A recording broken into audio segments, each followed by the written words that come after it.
इटा में कहा दशा काजे घर गलु आसु देखमा और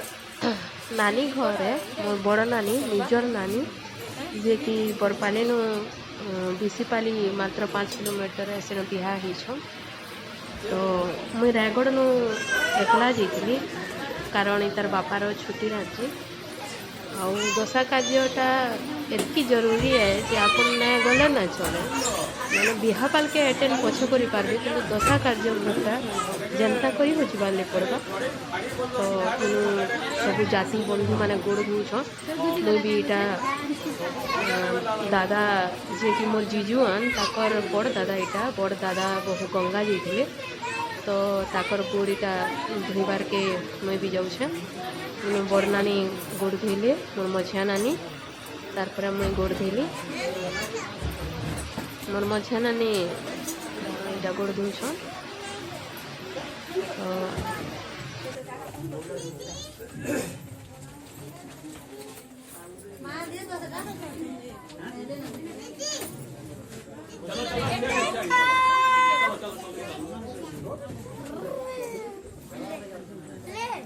बहुत लोग भीड़ भाड़ होते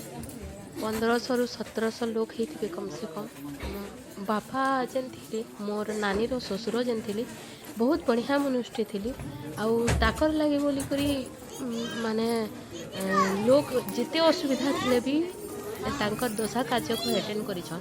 आपण माने विश्वास न करबे से दिन माने गाड़ी चक्का बंद थिला तो फिर भी लोग माने 1700 कार्ड बाकी थे कि 1400 लोग अटेंड करी चक्का बंद थिबार सत्वे भी आमे भी जाइथिलु तो चक्का बंद थिला तो आमे स्कूटी बन के जाइथिलु आउ अटेंड करिछु इटा होछन ताकर गुटे बोली भंजा माने मोर नानी घर तीन भाई जेन अच्छन ताकर गुटे बोली भंजा इटा तो भंजा के गोड़ धुसन गंगा के तो आपण माने देखिथिले छोट माने मामू माई गंगा में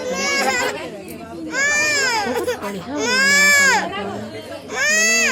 आपण माने सेनु जदि थे तो रियलाइज कर दी माने केनता लागसी मूवमेंट माने बहुत माने भाग्य करते मिलसी देखबार के ई सब के तो इटा भंजा इटा होछन हमर सब जाति माने माने मोर नानी रो झियो माने मोर छुआ अछि बाबू अछि आ समस्त इटा जेते अछन सब मस्ती गोड़ दुला वाला भी रखि ताको बहुत मजा लागु छे से माने अब जानु छन के इटा दशा कार्य घरे ताकर मस्ती रे लागी छन तो बहुत बढ़िया व्यवस्था भी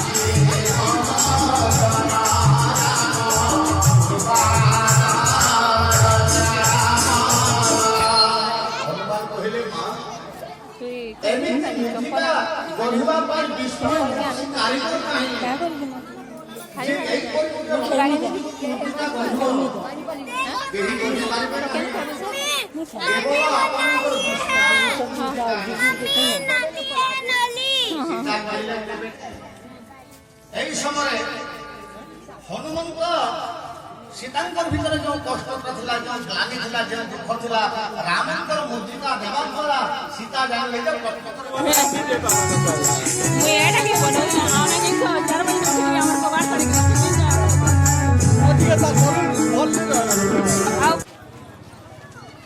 बहुत बढ़िया व्यवस्था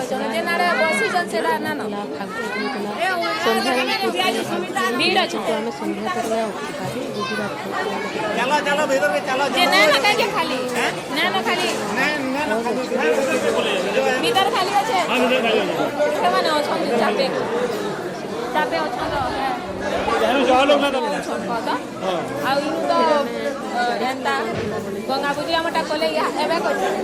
200 रु 300 मात्र